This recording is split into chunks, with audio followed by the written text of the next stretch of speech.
25% of the world are Muslims. We have vast resources. I'm sorry, I have to say this. How can we help the Palestinians if we quarrel among ourselves? I'm sorry, this is my opinion.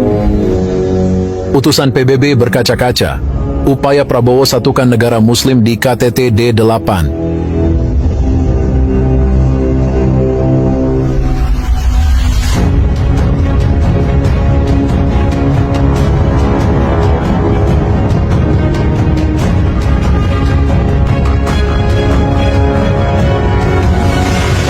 Pada KTT D8 yang diadakan di Mesir, Presiden Prabowo Subianto memberikan pidato yang sangat mengena dan menginspirasi.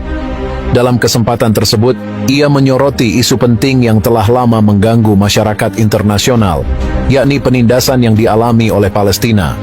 Pidato Prabowo tidak hanya mengungkapkan kepedulian terhadap situasi di Palestina, tetapi juga menyerukan pentingnya persatuan di antara negara-negara Muslim. KTT D8 yang dihadiri oleh pemimpin dan delegasi dari 8 negara Muslim, menjadi platform penting untuk membahas berbagai isu yang dihadapi oleh dunia Islam. Let us see the reality. We must work to have close cooperation between us. We must work to have one voice and not to be divided. Divida et impera, that is the law of imperialism for thousands of years.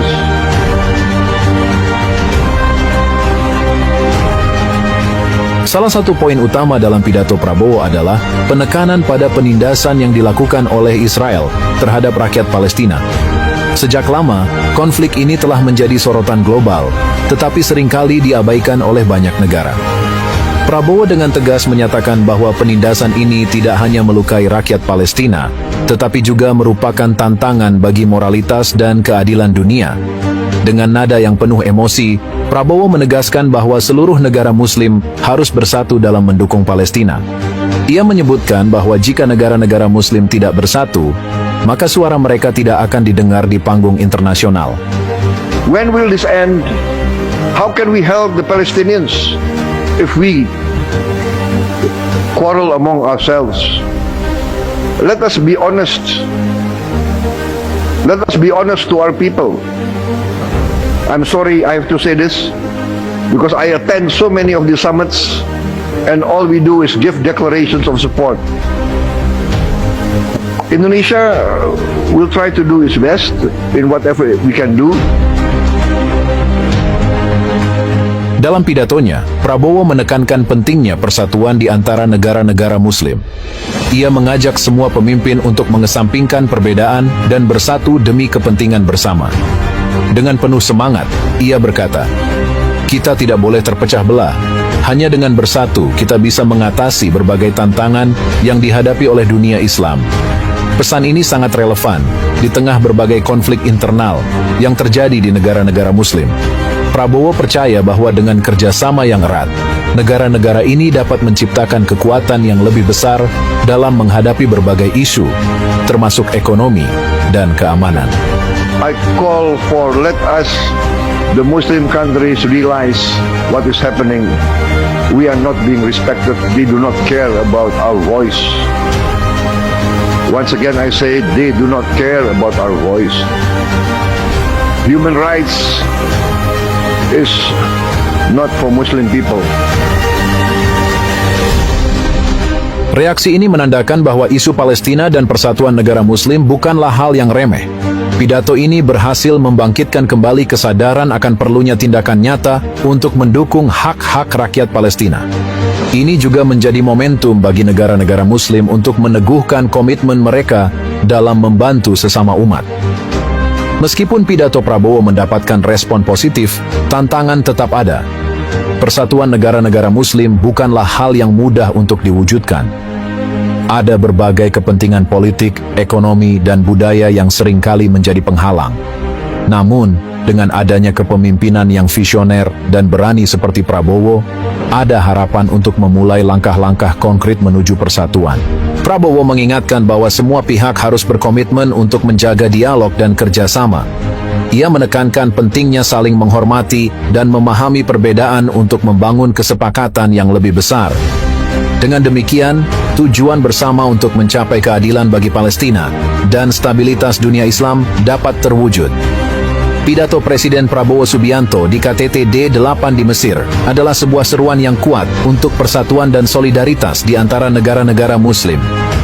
Dengan menyoroti penindasan terhadap Palestina, Prabowo tidak hanya membuka mata dunia, tetapi juga mengajak semua pihak untuk bersatu dalam menghadapi tantangan bersama. Harapan untuk masa depan yang lebih baik bagi dunia Islam sangat bergantung pada kemauan untuk bersatu dan saling mendukung. Ini adalah momen penting yang harus diingat dan diimplementasikan dalam tindakan nyata. Seperti yang dinyatakan Prabowo, hanya dengan bersatu, kita bisa menciptakan dunia yang lebih baik untuk umat Muslim dan untuk semua umat manusia. Di balik pidato Prabowo terdapat visi yang lebih besar untuk membangun kerjasama yang berkelanjutan di antara negara-negara Muslim. Ia mengajak semua pemimpin untuk tidak hanya fokus pada isu Palestina, tetapi juga mengembangkan rencana strategis yang mencakup berbagai aspek kehidupan, seperti pendidikan, kesehatan, dan teknologi. Visi ini sangat penting untuk menciptakan masa depan yang lebih baik bagi generasi mendatang. Prabowo menekankan bahwa negara-negara Muslim harus memiliki agenda bersama yang jelas dan terukur. Dengan menyatukan visi dan misi, mereka bisa bergerak menuju tujuan yang sama dan mencapai keberhasilan dalam berbagai bidang. Hal ini akan memperkuat posisi negara-negara Muslim di panggung dunia dan menjadikan mereka pemain utama dalam menciptakan perdamaian dan keadilan global. Salah satu kunci keberhasilan dalam mewujudkan persatuan adalah melalui diplomasi yang kuat. Prabowo mengusulkan agar negara-negara Muslim memperkuat jaringan diplomatik mereka. Ini termasuk membentuk aliansi strategis dan memanfaatkan platform internasional untuk meningkatkan suara mereka. Dengan memiliki posisi yang lebih solid dalam diplomasi internasional, negara-negara Muslim dapat lebih efektif dalam mempengaruhi kebijakan global terkait isu-isu penting. Diplomasi ini juga harus melibatkan kerjasama dengan negara-negara non-Muslim yang mendukung keadilan dan perdamaian.